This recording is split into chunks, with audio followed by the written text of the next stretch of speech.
అట్లా గ్యారెంటీగా ఎన్నికలలో విజయం సాధిస్తున్నాం, మనం గెలుస్తున్నాము. కొద్ది ఇబ్బందులు ఉంటాయి. ఈ గతంలో మనం చవి చూసిన ఇబ్బందులకు ఇది లెక్క కూడా కాదు. మా సికింద్రాబాద్ అంతా ఇక్కడ ఉన్నారు, పాపం ఏం చేయాలి ఓసారి అనిపిస్తూ ఉన్నది.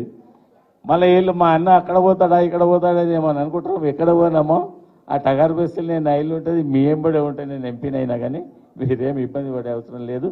మీరు కూడా ఈ ఎన్నికలలో పార్లమెంటు మెంబర్లు నేను చూసిన రాజకీయ జీవితంలో ఎవరు జనాలకు కనిపించరు. ఎన్నికలు అయిపోయిన తర్వాత మీరు వెనకాలే ఈ నిశాచారుడు ఏంది, ఎప్పుడు ఏ రోడ్డు మీద చూస్తే ఆ రోడ్డు మీద ఎంపీ కనిపిస్తాడు, మా ఎంపీ అని చెప్పేసి. టైం చాలా తీసుకున్నా. మా రామారావు చెప్తాడు, ఇక ఆయన గొప్ప స్పీకర్ అయిపోయాడు. నేను ఇలా మాట్లాడిన వాళ్ళంతా పెద్ద స్పీకర్ను గాను. ఒకప్పుడు మాట్లాడు అని ఈ నెంబర్ తగిలితే ఏదో అటువంటి బిడ్డ నాకు మాట్లాడని అన్నావు కదా అని చెప్పి ఒకసారి నన్ను పట్టుకొని డాగేస్తున్నాడు. నిజంగా మనస్ఫూర్తిగా చెప్తున్నది. మాట్లాడు రేపటి నాయకుడు నువ్వే కదా అని ఒక జాగాలో నేను బాగా ఇబ్బంది పెట్టాను.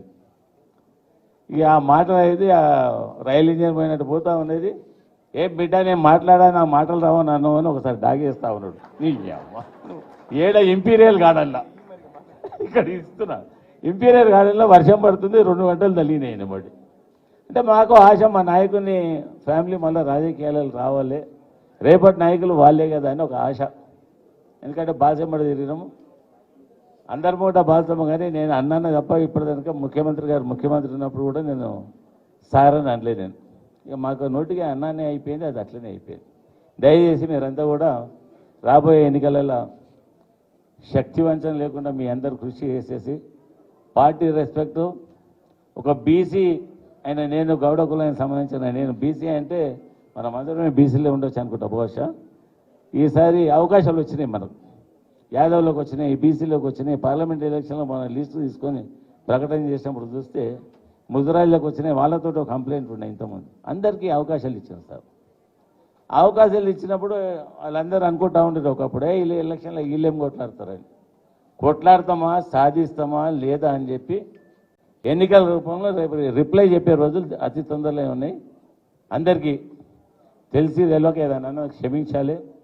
మీరందరూ కూడా ఇప్పటి నుండి ఎన్నికల తేదీ కనుక ఎక్కడ చూసినా మా టీఆర్ఎస్ సోల్జర్స్ అంతా కూడా రోడ్ల మీద ఉండి గెలిపించే ప్రయత్నం చేయాలి. గెలిచినాక మేమంతా కూడా మీ కష్టసుఖాలలో పాల్పంచుకునే ప్రయత్నం చేస్తామని తెలియజేస్తూ నాకు ఇచ్చిన ఈ అవకాశం అందరూ కూడా పేరు పేరున నమస్కారం తెలియజేసుకుంటూ సెలవు చేసుకుంటున్నాను. జై తెలంగాణ, జై కేసీఆర్.